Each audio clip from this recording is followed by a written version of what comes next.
So as many of you know, Fox News has become so obsessed with Alexandria Ocasio-Cortez that they have resorted to creeping on her Instagram account in order to find content to attack her for. Now, their obsession has officially reached a really pathetic level, because now they are propping up the right-wing version of AOC. And if you didn't know that that was a thing, yes, I'm here to tell you it is in fact a thing. There is a young Latino woman who is running for Congress who claims she is the antithesis of AOC's progressive policies. The only problem with the right-wing version of AOC is that she kind of sucks. And in an interview with Stuart Varney, you're going to see how unimpressed even he is. And I enjoyed every second of this because, after months now of lambasting AOC, claiming that she's brain dead, she's a dunce, the right-wing version of AOC has absolutely no substance whatsoever. Take a look. Our next guest, here she comes. She bills herself as the anti-AOC. She's running for Congress in Illinois. She is a Republican, and she's only 26 years old. If elected, she would be the youngest person ever elected to Congress. Catalina Lauf is with us on your screens now. Welcome to the show, Catalina. Good to see you.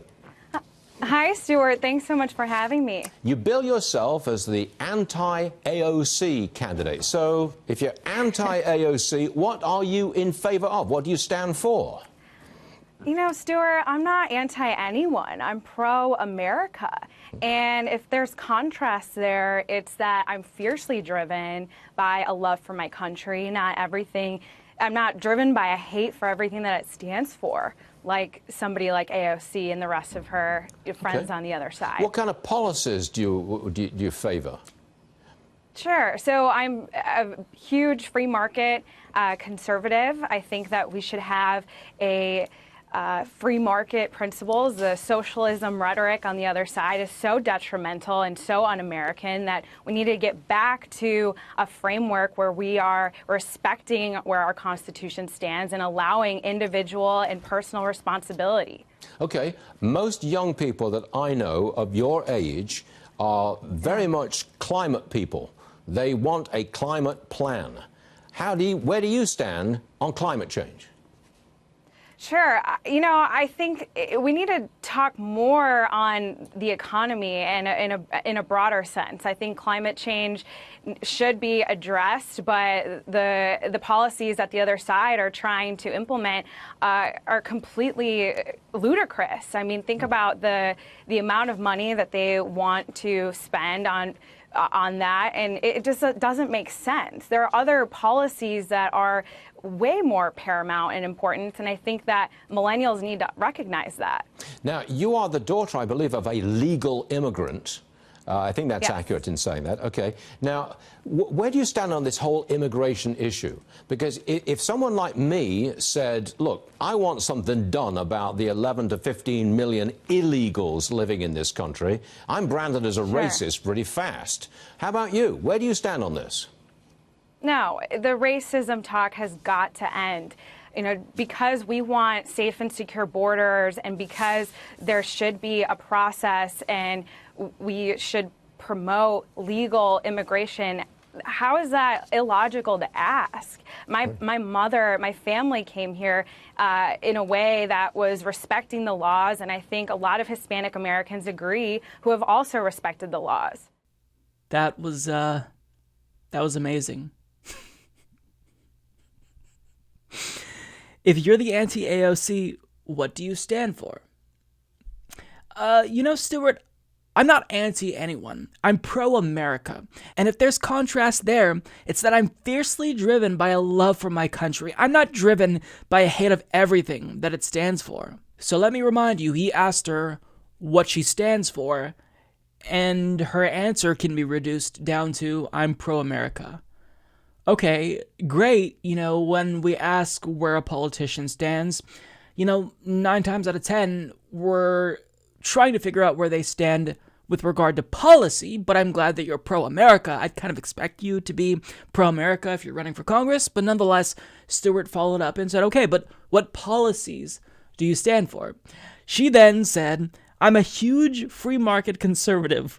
I think that we should have a free market principles. The socialism rhetoric on the other side is so detrimental and so un-American, and we need to get back to a framework where we are respecting where our Constitution stands and allowing individual and personal responsibility. I mean, I don't know what that means. These are conservative buzzwords that she got from a word cloud. I mean, when you say that you are a free market conservative, that doesn't tell me anything about your policy positions. You are stating your political ideology.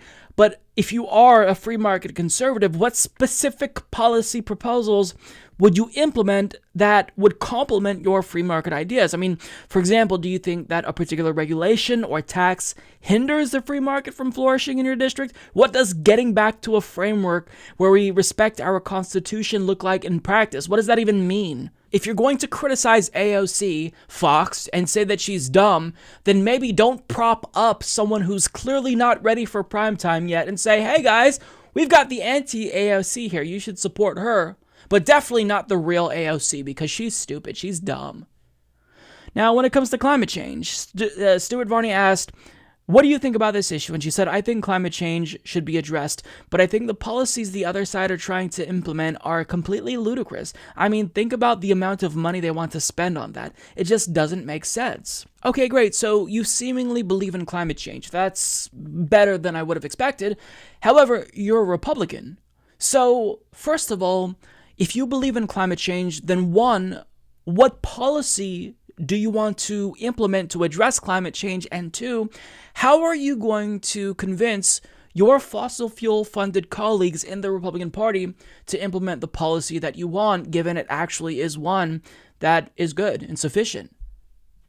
What are you going to do? I mean, if you truly care about climate change and you think that it should be addressed, then you're running in the wrong party. Kind of an important issue, don't you think?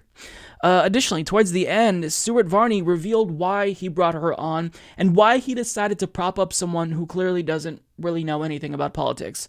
He wants a brown girl to shield him from criticism after his network, himself, and the president continues to fearmonger about people moving here after our drug war and military interventions destroyed their country. So when he says, I don't like mass immigration, she can shield him from the claim that he is racist.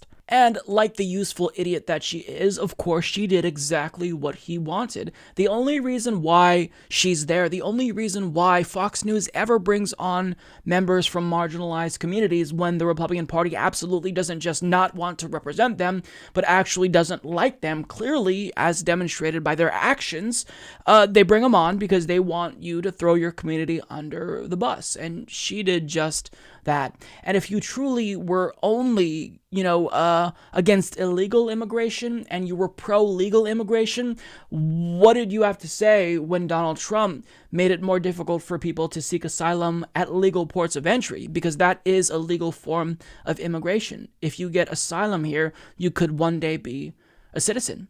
So why didn't you say anything about that? Do you not have any criticism for Donald Trump? It's a joke, and since this segment was so awful at showcasing who this individual is as a politician, I decided to take the liberty to look her up. So I went to her website, and I wasn't expecting much, but I was genuinely shocked by the lack of substance. There was nothing here. She literally doesn't even have an issues page. There's basically nothing here. Just a picture of her with an old dude in a MAGA hat, and that's it. So she is quite literally running as the anti-AOC, and she has no policies to rebut what AOC is proposing. Here's how you effectively run an anti-AOC campaign. Oh, well, she supports student loan debt cancellation. Well, I support canceling 5%. She supports Medicare for all. Well, I support an add-on to the Affordable Care Act, or I support my own right-wing equivalent. But she has nothing. And when I looked at her campaign video, there were a lot of things to me that seemed pretty familiar. She's straight up just ripping off AOC's campaign. Someone like me doesn't fit the mold. Women like me aren't supposed to run for office. My father is a small business owner who worked hard all of his life providing for his family. My mother is a legal immigrant from Guatemala. Mother from Puerto Rico, dad from the South Bronx. I've gone from working at a startup to working for President Donald Trump. I'm an educator, an organizer, a working class New Yorker. They forget what makes America great is all of us coming together. A New York for the many is possible. It's time for all of us to stand up and fight for the future of the American dream. Yeah, uncanny. So this is embarrassing. Her entire campaign is based on her being a copy of AOC, but on the right wing. To run a campaign where you are copying someone and clout chasing, that isn't a way to actually get elected. That's just embarrassing. You don't stand for anything. You're hollow. You're vacuous. Why are you running? You're running just so you can be a young lawmaker who is the answer on the right to AOC. I mean, put up some fucking policies. Just pick maybe one policy. Even if you pick the dumbest policy and you run on the wall, it's a policy at least. You can say that you're running for some particular reason, that you're going to get there and do more than just warm the fucking seat. But why are you running?